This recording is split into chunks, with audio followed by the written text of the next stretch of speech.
Good morning, students. Myself, Deepak Kumawat, lecturer, civil department.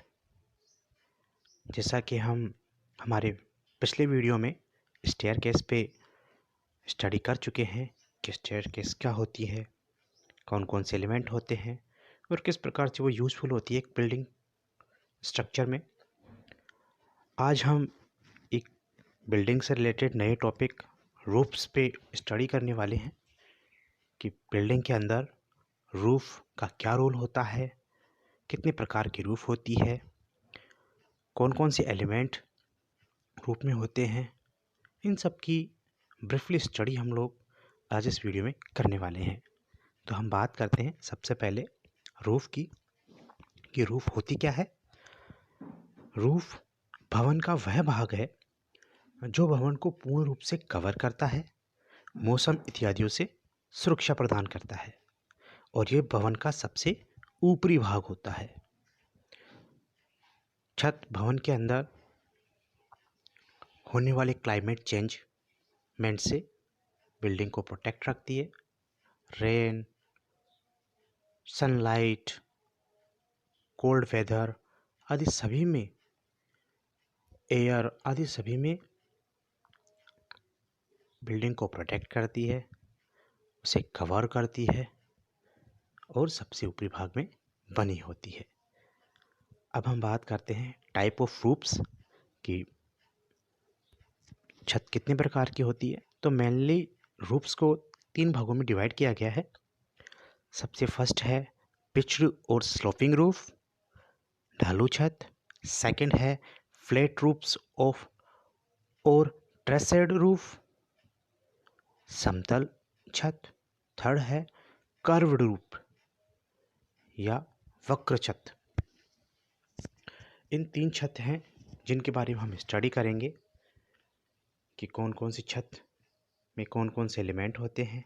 Basically हमारे syllabus में pitched roof जो है वो मेनली दे रखी है, इसलिए हम पिच्ड रूफ की ही मेनली इसमें स्टडी करेंगे कि पिच्ड रूफ क्या होती है, कितने प्रकार की होती है, किस प्रकार से बनी होती है, कौन कौन से इसमें एलिमेंट होते हैं और किस प्रकार से कंस्ट्रक्शन करने के बाद वो दिखती है।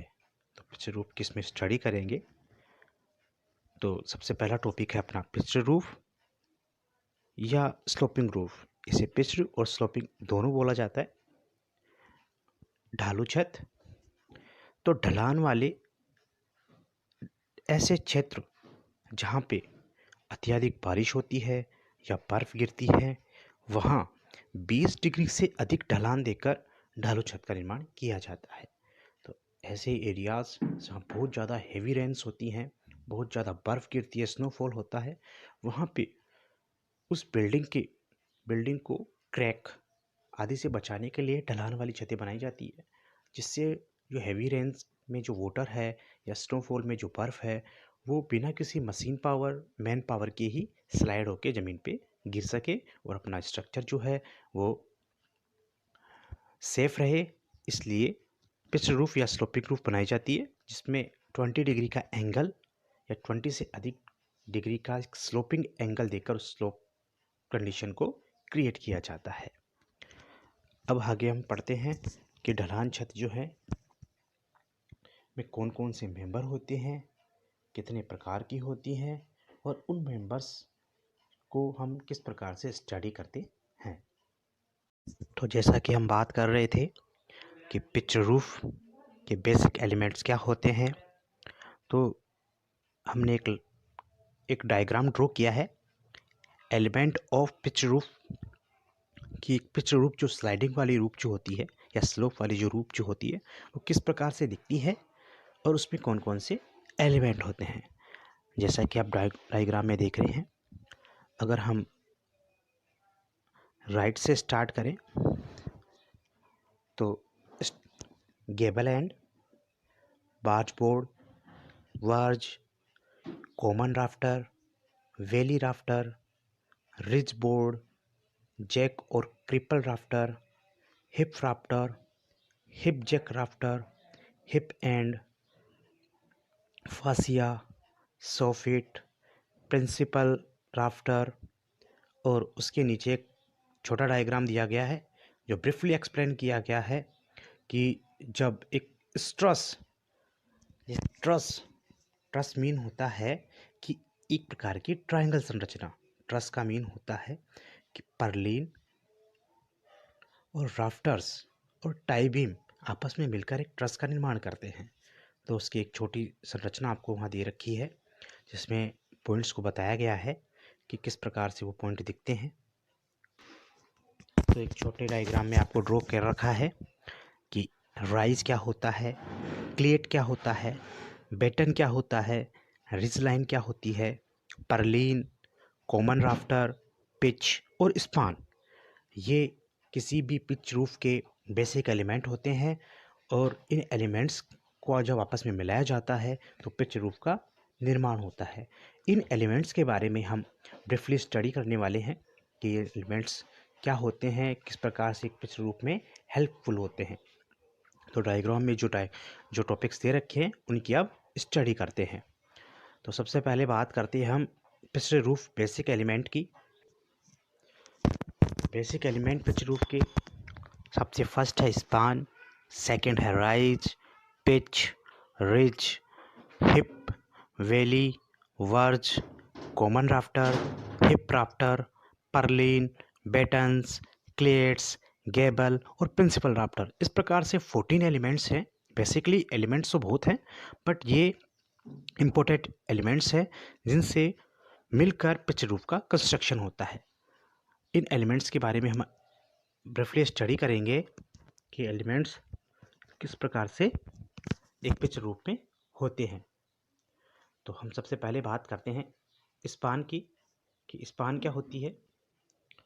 हाँ, तो हम बात करते हैं स्पान की कि स्पान क्या होती है। दो दीवारों के आंतरिक सतहों की क्षैतिज दूरी पार्ट या स्पान कहलाती है। किसी भवन में जहाँ पर पिच रूफ डाली जाती है उस भवन की जो दो दीवारें जो होती है उन दो दीवारों की आंतरिक सतहों की जो क्षैतिज दूरी होती है वो स्पान कहलाती है। आप डायग्राम में देख सकते हैं कि उसमें स्पान जो इंडिकेट किया गया है वो किस प्रकार से बता रखा है। सेकंड टॉपिक है राइज, उठान। छत के सबसे ऊपरी भाग तथा छत प्लेट के बीच की दूरी को उठान कहते हैं। हमने डायग्राम में ड्रॉ किया है छोटे वाले डायग्राम में कि राइज क्या होती है। इसका मीन है कि ढालू छत का सबसे ऊपरी अवयव, ढालू छत का सबसे ऊपरी भाग तथा ढालू छत दीवारों से जहाँ से स्टार्ट होती है, बनना स्टार्ट होती है दीवारों के ऊपर से, वहाँ से लेकर उसका सबसे ऊपरी अवयव तक के मध्य की जो हाइट जो होती है वो उठान कहलाती है। उसके बाद हम बात करते हैं पिच की। पिच यह पार्ट से उठने वाले कोण को प्रदर्शित करता है। इसका मतलब है कि दीवारों के ऊपर से ढालू छत बनाने के लिए जितने स्लोपिंग या स्लोप्ड वाला एरिया दिया जाता है उस स्लोपिंग वाले एरिया को में जितना डिग्री का एंगल क्रिएट होता है वो पिच कहलाता है। जैसा कि अपन ने स्टेयरकेस में भी पढ़ा था कि स्टेयरकेस में पिच क्या होती है कि किसी ग्राउंड सरफेस से जितना स्लोपिंग कंडीशंस में स्टेयरकेस कंस्ट्रक्ट की जाती है तो जितना डिग्री एंगल होता है वो पिच कहलाता है। उसके बाद हम बात करते हैं रिज की। यह ढालू छत का सबसे ऊपरी भाग को प्रदर्शित करता है। रिज का मीन होता है कि ढालू छत जो होती है उसके सबसे अपर वाला पोर्शन जो कि कवर्ड किया जाता है तथा सबसे ऊपरी भाग में बना होता है तो वो रिज कहलाता है। उसके बाद हम बात करते हैं हिप की। यह वह एंगल है जो दो रूफ स्लोप के मध्य बनता है। जब दो रूफ स्लोप का मीन है कि हमारा जो स्लोपिंग कंडीशन है, एक दो दीवारों के मध्य स्लोप एरिया कवर्ड होता है तो एक दीवार से जो स्लोपिंग एरिया बनता है और जो दूसरी दीवार से जो स्लोपिंग एरिया बनता है और वो दोनों स्लोपिंग एरिया जिस पॉइंट पे जाके मिलते हैं उस पॉइंट को या उस पॉइंट पे जो कितनी डिग्री का एंगल क्रिएट होता है वो हिप कहलाता है। फिर बात करते हैं वैली की। जब दो रूफ सरफेस आपस में आंतरिक या इंटरनल एंगल पर जो मिलती हैं वे वैली कहलाती हैं। इसका मीन है जब भवन का कंस्ट्रक्शन किया जाता है और भवन के या बिल्डिंग के दो पोर्शन है, एक पोर्शन मान लेते हैं नॉर्थ में ओपन हो रहा है और एक पोर्शन जो है वो आपका ईस्ट में ओपन हो रहा है या ईस्ट की तरफ बना हुआ है। तो नॉर्थ वाले पोर्शन को और ईस्ट वाले पोर्शन को जब आपस में जिस पॉइंट पे आके वो जो मिलते हैं, वो पॉइंट या इंटरसेक्शन जो पॉइंट होगा, वो पॉइंट क्या कहलाएगा? वैली कहलाएगा। और इनके मध्य का जो एंगल जो होगा वो कुछ होगा, उसे हम वैली कहेंगे। फिर बात करते हैं वर्ज की। गेबल के किनारे जो इवेज को रिज के मध्य होते हैं, वर्ज कहलाते हैं। वर्ज का मीन होता है कि रिज जो स्लोपिंग पिच या पिच रूप का सबसे अपर पोर्शन है, वो पोर्शन। और इवेज का मतलब होता है कि स्लोपिंग सरफेस या स्लोपिंग रूफ जो डाली जा रही है वो दीवारों तक आती है। उसके बाद में उसे वर्टिकल पोर्शन में 10 से 15 सेंटीमीटर दिया जाता है, जो कि एक छज्जे का काम करती है। डायरेक्ट सनलाइट को या डायरेक्ट रेन को उस दीवार पे टकराने से रोकती है। तो इवेज और गेबल के किनारे के मध्य जो पोर्शन बना होता है वो वर्ज कहलाता है।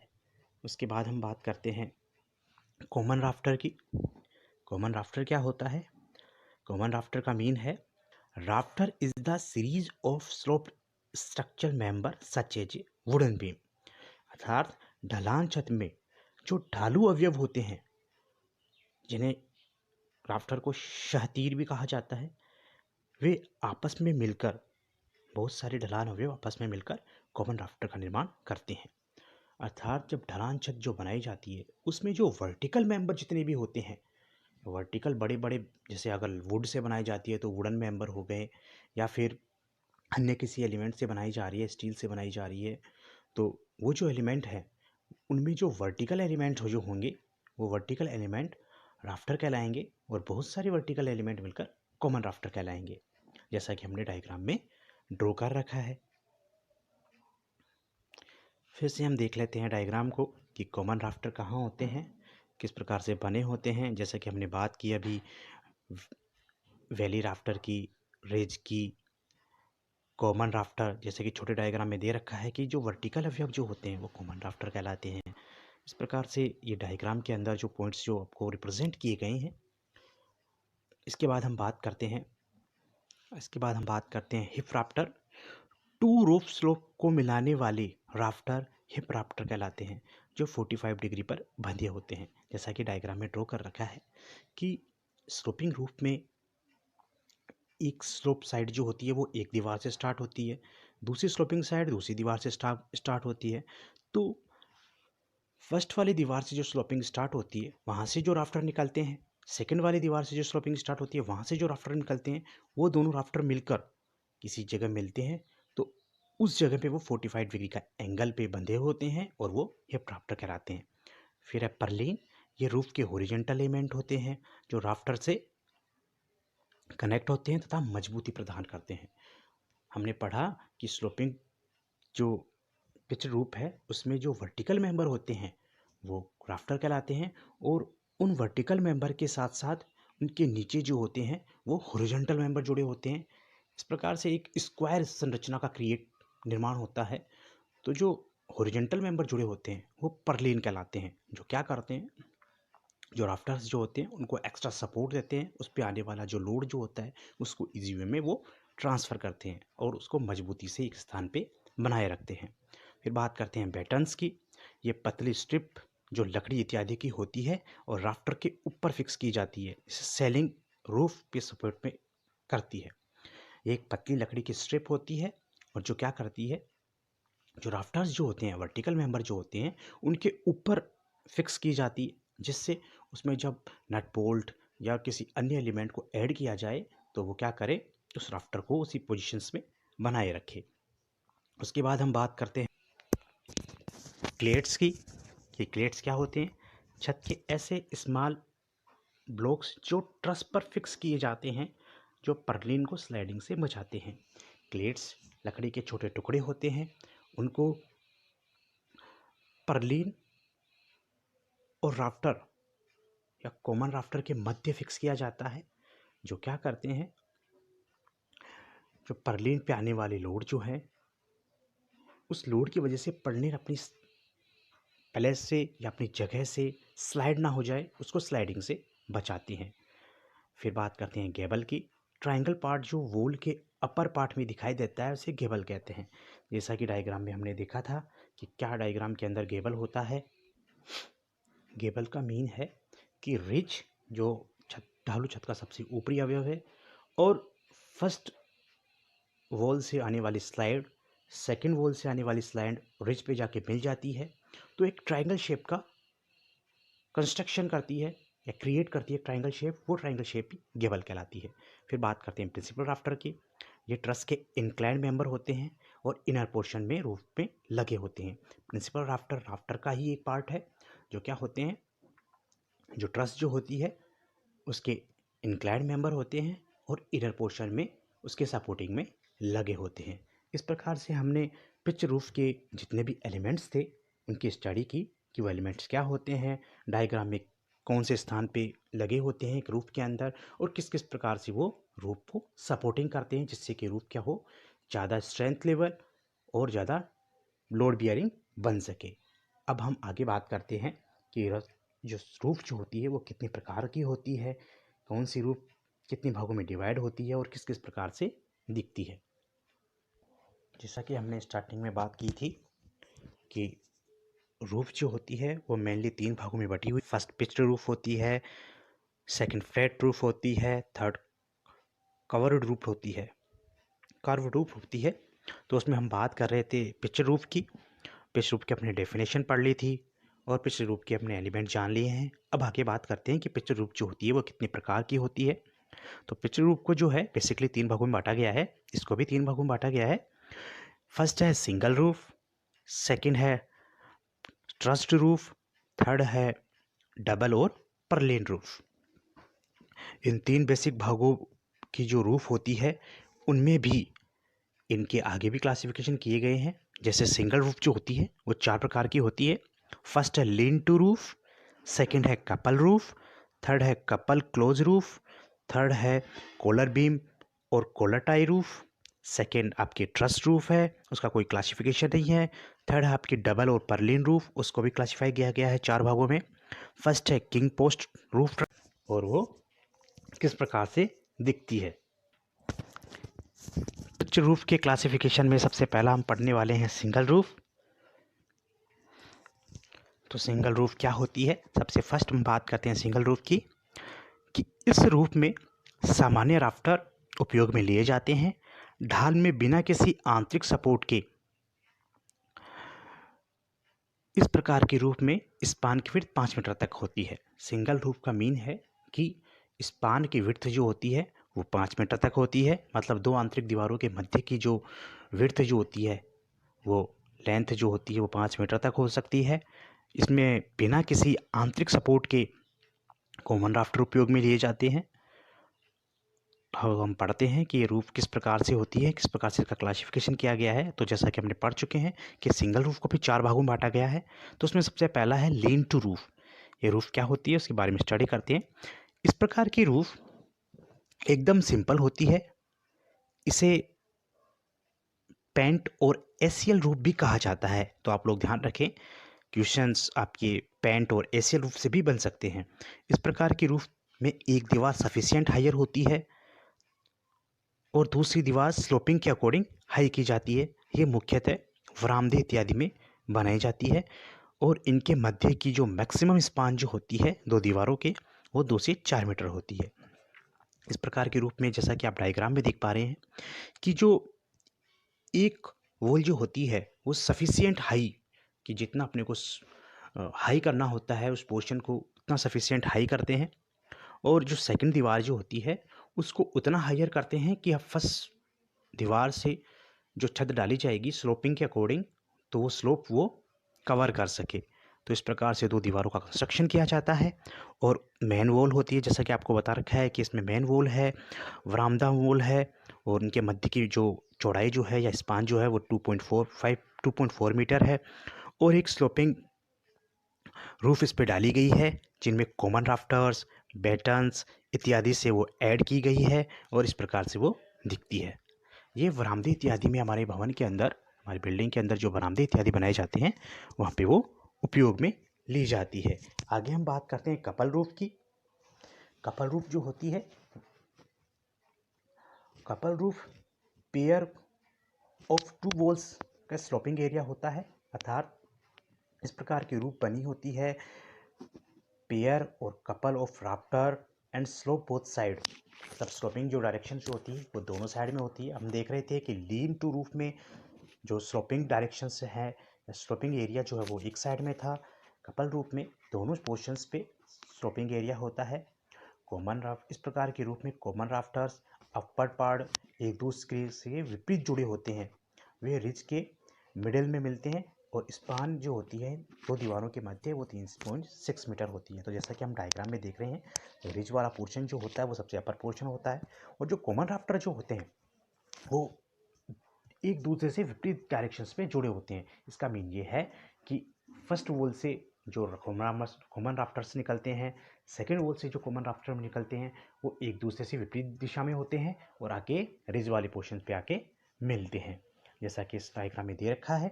अब आगे बात करते हैं हम कपल क्लोज रूफ की।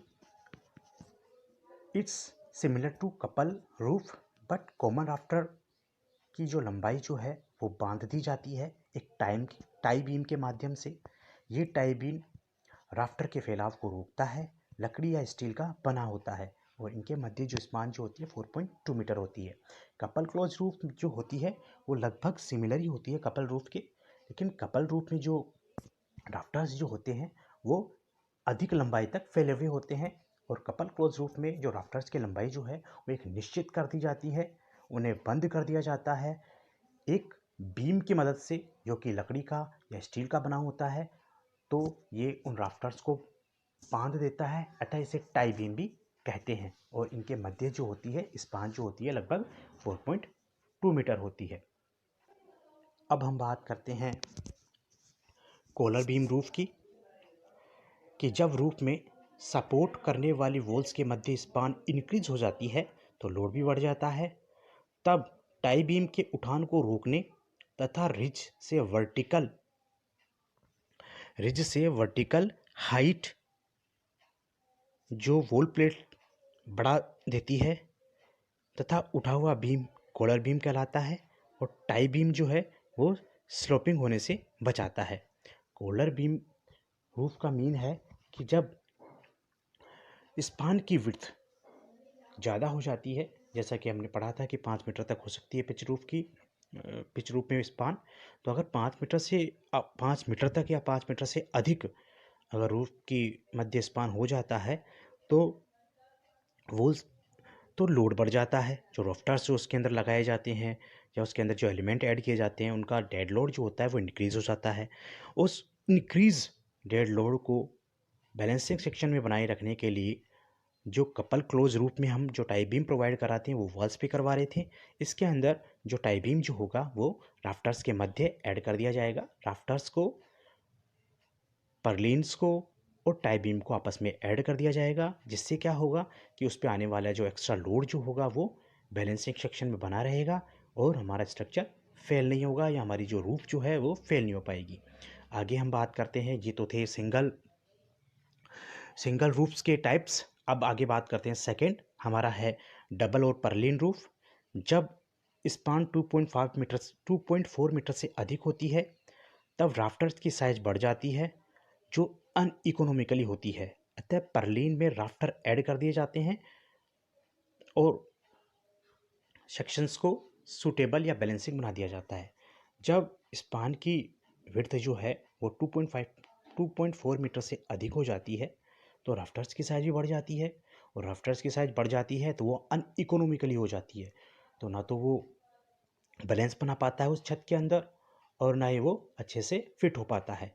तो राफ्टर्स और परलिन को ऐसी सिचुएशन में क्या किया जाता है, राफ्टर्स और परलिन जो होते हैं उनको आपस में ऐड कर दिया जाता है जिससे वो बैलेंसिंग सेक्शन में आ जाते हैं और स्पान जो होती है वो लगभग 4.8 मीटर की हो।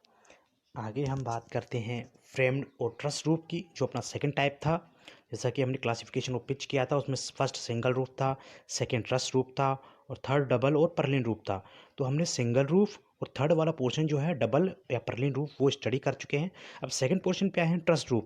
जो ट्रस रूफ जो होती है वो क्या होती है, जब दो वॉल के मध्य स्पान 5 मीटर से अधिक होता है तथा तो वहाँ क्या होता है कि आंतरिक वॉल्स का सपोर्ट नहीं होता है और पर्लिन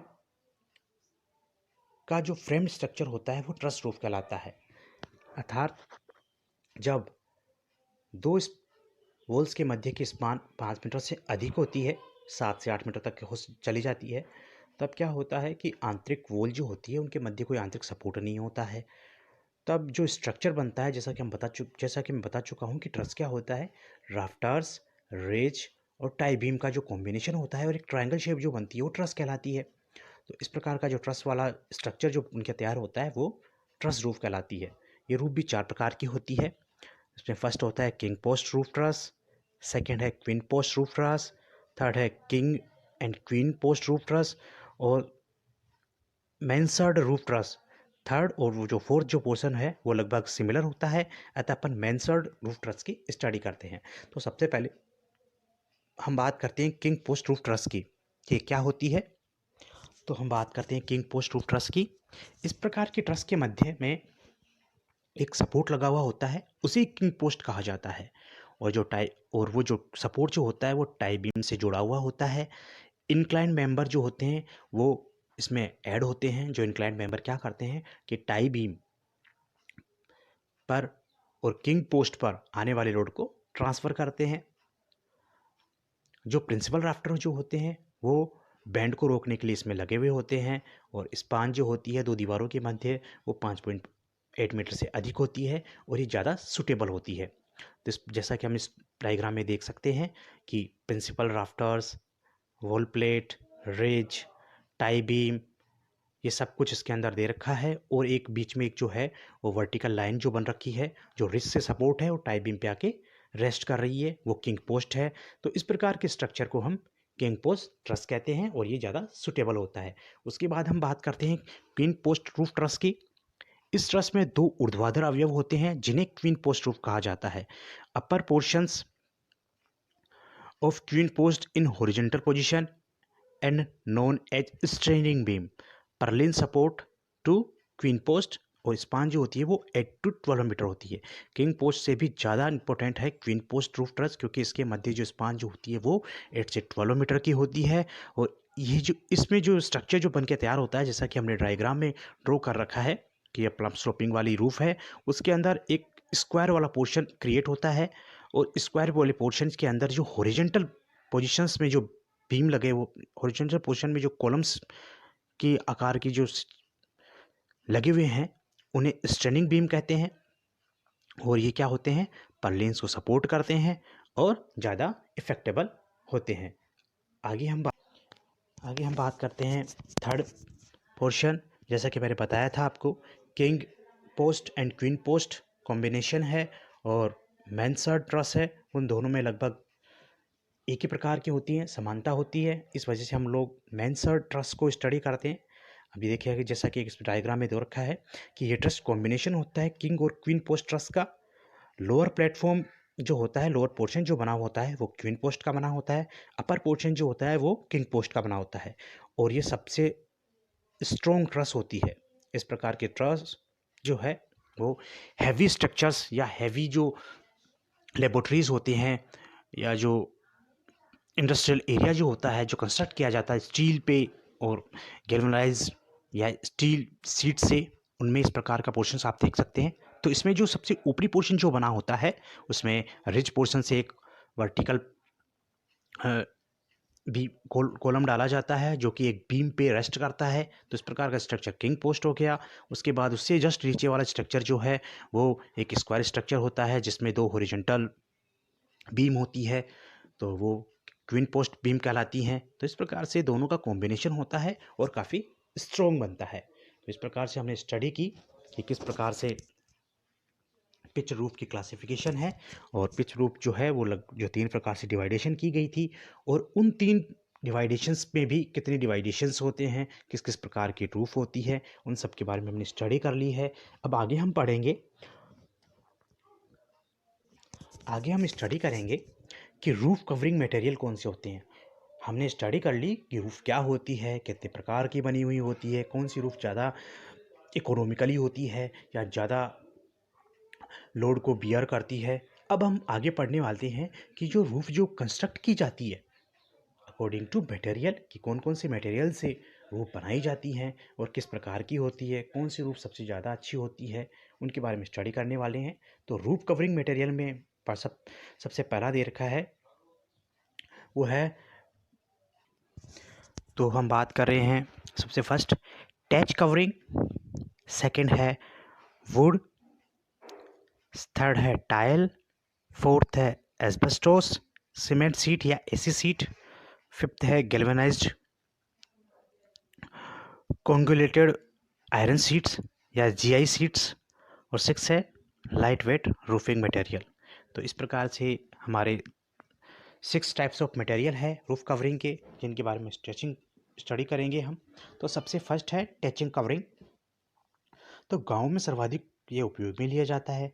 तेज़ हवाओं में ये स्टेबल नहीं रहता है, बहुत हल्का होता है, हैवी रेंस में ये टूट सकता है, ऊपरी भाग से स्लोप 45 डिग्री का बना होता है, और जो बैम्बो या जो वुड इसमें यूज में ली जाती है उसकी थिकनेस जो होती है वो 20 से 30 सेंटीमीटर तक होती है। जो गाँव वाले एरिया में एक सिंपल किसी एनिमल्स को बांधने के लिए या फिर कुछ एक्स्ट्रा पोर्शंस जो एक्स्ट्रा मटेरियल जो होता है उनको रखने के लिए एक ऑर्डिनरी घास फूस से एक स्ट्रक्चर तैयार किया जाता है स्लोपिंग वाला। उस प्रकार का स्लोपिंग वाला स्ट्रक्चर टैचिंग कवर कहलाता है। ये बहुत हल्का होता है, घास फूस से बना हुआ होता है, तो बहुत काफ़ी हल्का होता है। हेवी रेंस में ये टिक नहीं पाता है, मतलब गिर सकता है, और हेवी रेंज के अंदर भी ये डैमेज हो सकता है। तो इस प्रकार का जो रूफ कवरिंग मटेरियल जो होता है ये कॉमनली बहुत ही सामान्य रूप से बनाया जाता है। रेजिडेंशियल बिल्डिंग में इस प्रकार का टैचिंग कवरिंग नहीं किया जाता है। उसके बाद हम बात करते हैं वुड सैंडग्लास की, जो जहाँ लकड़ियाँ सब सर्वाधिक मिलती है वहाँ रूफ कवरिंग मटेरियल में वुड का उपयोग किया जाता है। और वुड किस प्रकार की क्वालिटी की होनी चाहिए, वो फायर रेजिस्टेंट होनी चाहिए, टर्माइट रेजिस्टेंट होनी चाहिए, और मॉइस्चर रेजिस्टेंट भी होनी चाहिए। क्योंकि अगर वुड अपन रूफ में यूज में ले रहे हैं तो रूफ में जैसे रेन वाली वेदर में या फिर विंटर वाले वेदर में हवा के अंदर बहुत ज़्यादा नमी होती है, मॉइस्चर प्रोटेक्ट होनी चाहिए, वो टर्माइट प्रोटेक्ट होनी चाहिए और फायर प्रोटेक्ट होनी चाहिए। और इनकी विड्थ जो होती है, जो रूफ का जो टुकड़ा इसमें अरेंज किया जाता है वो 30 से 40 सेंटीमीटर का बना होता है। तो इस प्रकार से ये वुड वाली रूफ कवरिंग मटेरियल होता है। फिर हम बात करते हैं टाइल्स की। जैसा कि हम जानते हैं कि मुख्यतः आवासीय भवनों में जो स्लोपिंग रूफ बनाई जाती है उसमें मैक्सिमम टाइल उपयोग में ली जाती है। बहुत पहले वाले स्ट्रक्चर जो हैं हम देख सकते हैं उनके अंदर भी टाइल्स उपयोग में ली जा रही थी। कि टाइल्स क्या होती हैं, वुड से, कैचिंग से, अन्य एलिमेंट से क्या होती है, काफ़ी सुदृढ़ होती है, स्ट्रॉन्ग होती है, और ये विभिन्न प्रकार की होती हैं, जैसे कि plain tile, curve tile, Italian और Allahabad tiles, interlocking tile, Spanish tile. तो जिस प्रकार की इनकी आकृति होती है या जिस क्षेत्र से ये निर्मित की जाती हैं उसी के बेसिस पर इनका नाम दिया गया है। प्लेन टाइल जो समतल टाइल होती है, कर्व टाइल जिनमें कर्व जैसी पोर्शन होता है, इटालियन और इलाहाबादी टाइल होती हैं, ये इलाहाबाद में कंस्ट्रक्ट की जाती हैं इसलिए इलाहाबादी टाइल कहते हैं। इंटरलॉकिंग टाइल होती हैं, इनके अंदर क्या होता है, इन टाइल्स में आपस में इंटरलॉकिंग सिस्टम होता है। जब इन टाइल्स का कंस्ट्रक्शन किया जाता है तो इनमें बीच बीच में इस प्रकार के पॉइंट्स रखे जाते हैं कि दूसरी टाइल इसमें कंबाइन हो सके और उसको फिक्स कर सके। और स्पेनिश टाइल, तो इन सब टाइल से मिलकर हम क्या कर सकते हैं, रूफ कवरिंग मटेरियल या रूफ का कंस्ट्रक्शन कर सकते हैं। आगे हैं एसी सीट, या जैसा कि बनाना एस्बेस्टोस सीमेंट सीट्स। ये मुख्यतः सीमेंट, वाटर और सैंड कॉम्बिनेशन से बनी होती हैं। इनके ये वेट में काफ़ी हैवी होती हैं, इसलिए बहुत पहले इनको अधिक उपयोग में लिया जाता था। अब जो होती हैं वो जीआई सीट्स मैक्सिमम उपयोग में ली जाती हैं। इन सीट्स के अंदर सबसे बेस्ट क्वालिटी ये होती थी कि ये सीट जो हैं वो समर वेकेशन पे या समर जो वेदर आता है उसमें कूल रहती थी और कूल वेदर में ये नॉर्मल टेम्परेचर पे बनी रहती थी। तो इस वजह से ये ऐसी सीट्स होती हैं, इनका अभी भी उपयोग में लिया जाता है और इनको layer by layer roof covering में अरेंज किया जाता है। उसके बाद हम बात करते हैं लाइट वेट मटेरियल, जैसे प्लास्टिक सीट और अदर वुड सीट्स का उपयोग करके हम light weight material roof covering करते हैं। यह एक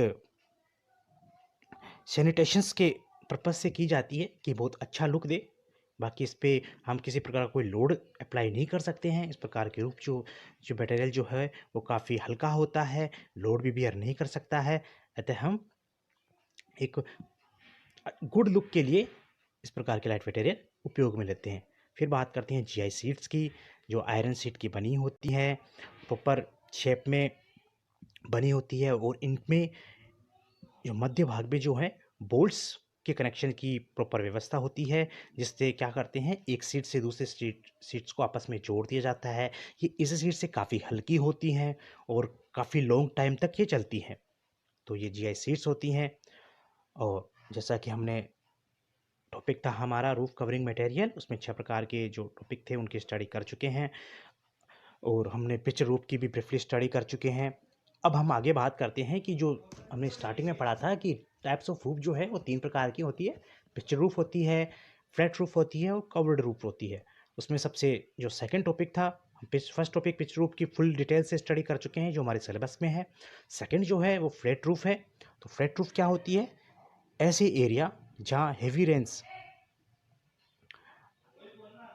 नहीं होती है, सामान्य मौसम रहता है, तो वहाँ क्या किया जाता है, फ्लैट रूफ का निर्माण किया जाता है। जैसे हमारे हमारे जयपुर वाला एरिया जो है वहाँ पे हेवी रेन्स नहीं होती है, स्नोफॉल नहीं होती है, इस वजह से वहाँ क्या किए जाती है, फ्लैट रूफ्स का निर्माण किया जाता है। और पानी के निकाल के लिए किसी उस फ्लैट रूफ पे किसी एक स्थान पे एक स्लाइडिंग वाले पोर्शंस क्रिएट कर दिया जाता है, जिससे वो पानी जो होता है रेन्स का हो गया या हम वॉशिंग करते हैं तो उसका पानी जो है वो अरेंज ईजी वे में वो से बाहर निकल जाता है। और फ्लैट रूफ जो है वो बेसिकली आरसीसी से कंस्ट्रक्ट की जाती है। उसके बाद हम करते हैं कवर्ड रूफ या सर्कुलर रूफ। कवर्ड रूफ जो होती है, जैसा कि दिख रहा है, ये कवर्ड रूफ में क्या किए जाते हैं, कर्व दिए जाते हैं जो आर्टिफिशियल होती हैं। उस पर किसी प्रकार का कोई लोड नहीं रख सकते हैं, किसी प्रकार कोई मटेरियल जो होता है उन रूफ्स के ऊपर नहीं रखा जा सकता है। ये कवर्ड शेप में होती हैं, जैसे लोटस टेम्पल है या बहुत सारे ऐसे स्ट्रक्चर बने हुए हैं जो कवर्ड रूफ से बने हुए हैं, उनमें कर्व शेप में ये रूफ होती है या सर्कुलर रूफ होती है, इस वजह से इनका नाम कवर्ड रूफ होता है। और जैसा कि हम रूफ में बेसिकली सारे टॉपिक्स को स्टडी कर चुके हैं, तो ये हमारी रूफ होती हैं। रूफ में इस प्रकार से टॉपिक्स होते हैं, तो आप अच्छे से स्टडी करें और जानें कि रूफ किस प्रकार से कंस्ट्रक्ट की जाती है। Thank you.